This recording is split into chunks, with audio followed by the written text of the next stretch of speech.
It is no exaggeration to say that George S. Patton was one of a handful of generals from World War II whose celebrity has endured for over 70 years. He was probably the most famous American general of the war, or certainly in the top 3 household names, alongside General Dwight D. Eisenhower and General Douglas MacArthur. Patton led armies to victory in North Africa, Sicily, and France, Germany, and in the latter campaign, breaking out to race east, ending World War II just inside Czechoslovakia.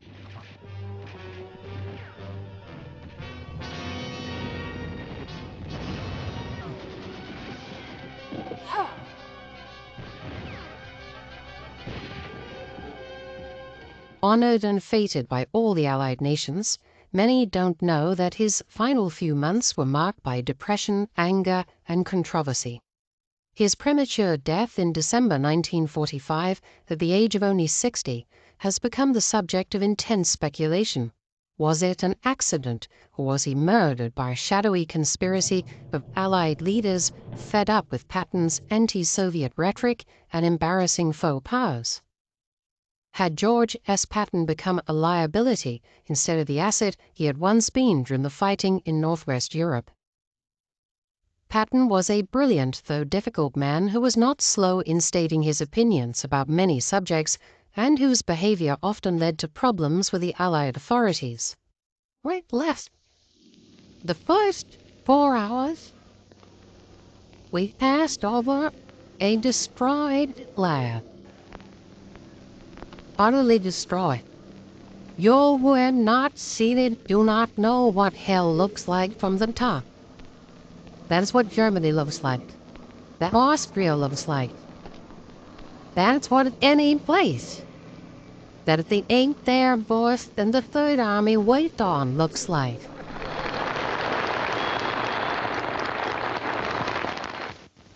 You must remember this. That from Brest to various towns in southern Germany and Austria, whose names I can't pronounce, but whose places I have removed.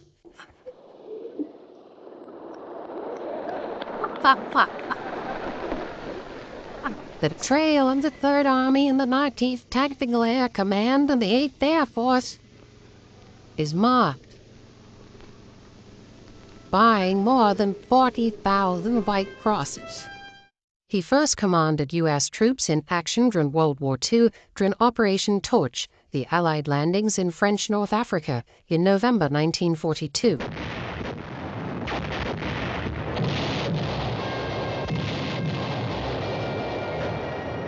And then in the Anglo-American invasion of Sicily in July 1933.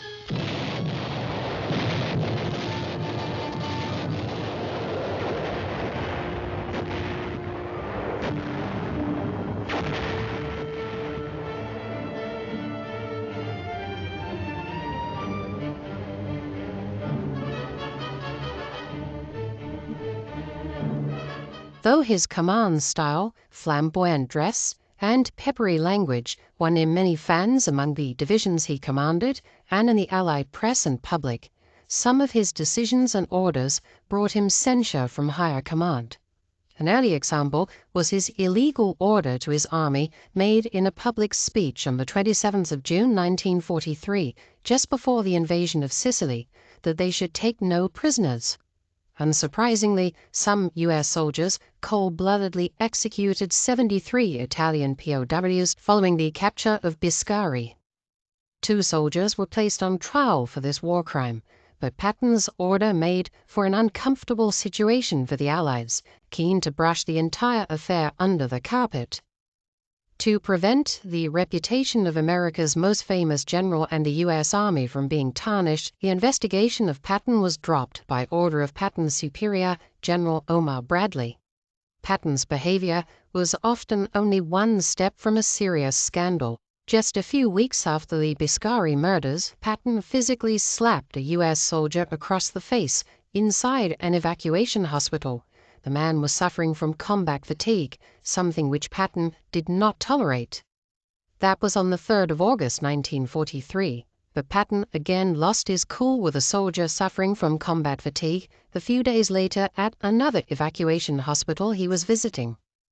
When the private told Patton the reason he was there, Patton lost his temper, calling the soldier a coward and a disgrace. "You ought to be lined up against a wall and shot," shouted Patton. There were further incidents, most famously towards the end of the war when Patton ordered a task force of tanks and infantry to go 50 miles behind German lines to liberate an officers' POW camp at Hammelburg in Germany. Task Force Baum, which I made a video about some time ago, link in the end screen, was a complete fiasco. 314 men, 16 Sherman tanks and many other vehicles set out, and only 35 men and no tanks and vehicles returned, all the rest being killed or captured in March 1945. It subsequently emerged that Patton's son-in-law, Colonel John Waters, was a prisoner at the camp. The press attention was most unwelcome to General Eisenhower and the Allied cause, and it looked as though Patton had used his power to send a half-thought-out rescue mission to rescue his daughter's husband, heedless of the cost in American lives and equipment. It was an abuse of power, but so successful was Patton's handling of his U.S. Third Army in pushing through Germany, the episode was hushed up. Another problematic subject was Patton's increasingly antagonistic attitude to America's ally, the Soviet Union. Patton did not want to stop his army at the Bavarian-Czech frontier and did allow some units to push into what would be Soviet territory in April 1945. He famously said of Russians, quote, "I have no particular desire to understand them, except to ascertain how much lead or iron it takes to kill them," unquote. His fellow generals and Allied leaders did not much like Patton for a variety of reasons. Some thought him overrated as a general, an accusation also leveled at another flamboyant World War II leader, British Field Marshal Sir Bernard Montgomery. Interestingly, Montgomery got on very well with Patton and admired him. General Eisenhower knew Patton's value, saying after his death, quote, "It is no exaggeration to say that Patton's name struck terror at the hearts of the enemy," unquote. General Bradley, however, disliked Patton in every way possible, and General Sir Alan Brooke, the British Chief of the Imperial General Staff, called Patton, quote, "a dashing, courageous, wild and unbalanced leader, good for operations requiring thrust and push, but at a loss in any operation requiring skill and judgment." President Harry S. Truman did not rate Patton in comparison with the glowing praise heaped upon him by his predecessor, President Roosevelt. Truman compared Patton to two other egotists, General MacArthur in the Pacific and to General George Armstrong Custer, who died at the Little Bighorn in 1876. We could go on with all this all day. Suffice it to say that Patton had plenty of admirers and detractors in the Allied camp. But enough of the latter to wish him harm is hard to say. What is certain is that forces managed to keep Patton out of the Pacific War. As soon as Germany was defeated in early May 1945, Patton demanded a transfer to the Pacific and an army to lead. It seems odd that so famous and capable a general as Patton was denied such a high-profile role in the last fighting in World War II. Patton, waiting to hear whether he would get such a command, flew home to Bedford, Massachusetts, via Paris and London, arriving on the 7th of June 1945. He spent time with his family and gave a speech before an audience of 20,000 at Hatch Memorial Shell, an outdoor concert venue in Boston. He again exhibited a gross lack of judgment, saying that a man who dies in battle is, quote, "frequently a fool," unquote, which, considering the number of bereaved mothers and wives in his audience, was an appalling thing to say. Patton then gave more speeches before huge audiences in Denver, Los Angeles, and Washington, D.C. In the meantime, Secretary of War Henry L. Stimson had decided that Patton would not be sent to the Pacific Theater. Instead, he was ordered to return to Germany as military governor of Bavaria. Bored and restless, the appointment was ill-chosen. Patton viewed the denazification process that the Germans were being subjected to as not very important. He remained concerned with the Soviet menace to Europe as the early stages of the Cold War began to unfold in occupied Germany. In his opinion, forcibly expressed to U.S. Secretary of War Robert Patterson, the U.S. Army in Germany had to be kept at full strength, and he bitterly regretted having had to hand back territory his Third Army had liberated in Europe to the Soviets. Quote, "We have had a victory over the Germans and disarmed them, but we have failed in the liberation of Europe. We have lost the war." Unquote. Patton's attitude to the defeated Germans was another source of embarrassment to Eisenhower and Truman. He famously stated that, quote, "SS means no more in Germany than being a Democrat in America." Unquote. This private remark was published, creating another storm in the press that did his reputation absolutely no good and required sorting out. Patton was also very vocal in his resistance to U.S. Treasury Secretary Henry Morgenthau Jr.'s plan for post-war Germany, believing that the Americans would be seen as too harsh if it were fully enacted. It wasn't helped that Patton had made many remarks that bordered on anti-Semitism, aggravating certain sections of the U.S. press against him. Writing of the destruction of Berlin, which he visited in late July 1945, Patton said, quote, "Berlin gave me the blues. We have destroyed what could have been a good race, and we are about to replace them with Mongolian savages, and all Europe will be communist." Unquote. Patton became more and more obsessed with the Soviet threat and angry that America was, in his view, unnecessarily punishing the Germans instead of protecting Europe from the Soviets. Small wonder that some people might have preferred it if so famous a leader as Patton was silenced. Elements of the press in America, as I have said, had become rather anti-Patton, and Eisenhower relieved him of his position as military governor of Bavaria and gave him command of a paper army, the 15th in Germany. Patton took the job happily, relieved to be out of the denazification business, but his continued vocal criticisms of U.S. policy in Germany and, of course, denunciation of the Soviets continued. Patton, four-star general, the most famous American of the war, was a massive liability to the U.S. occupation of Germany and the government back in Washington, D.C. It has subsequently emerged that the Americans and the Soviets tapped Patton's phone, so concerned were they by his behavior and pronouncements. Concerned enough to kill him, perhaps.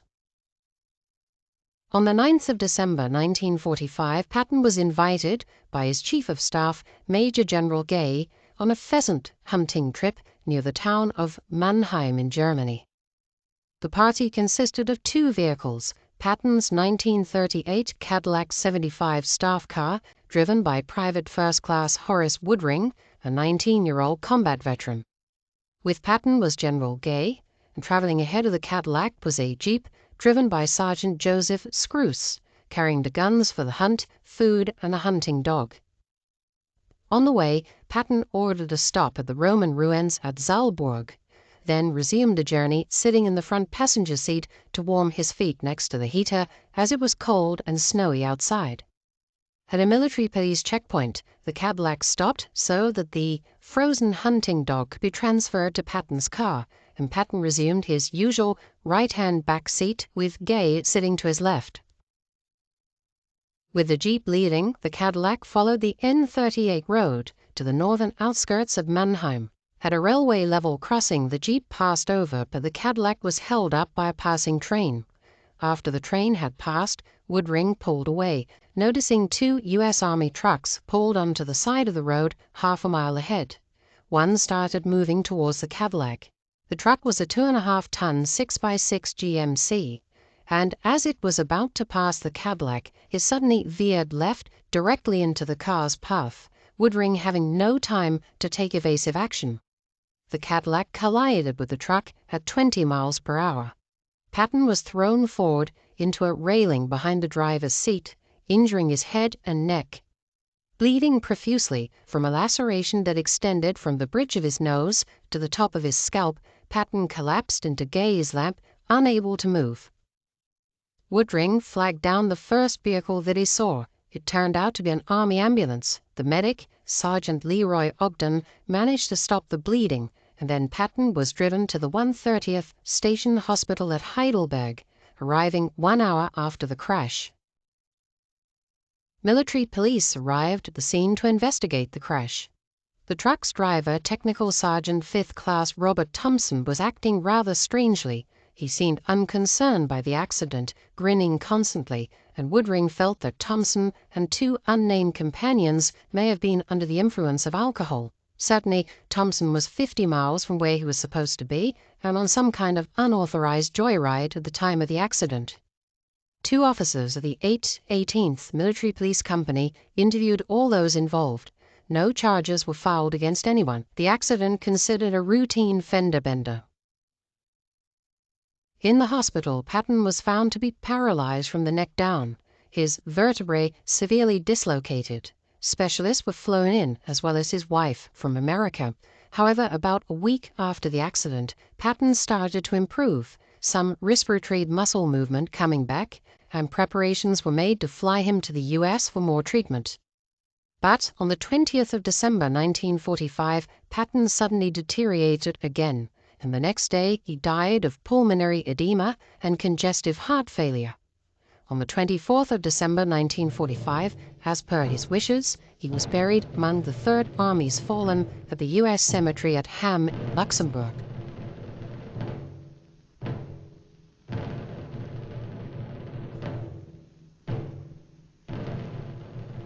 So what about the conspiracy to kill Patton?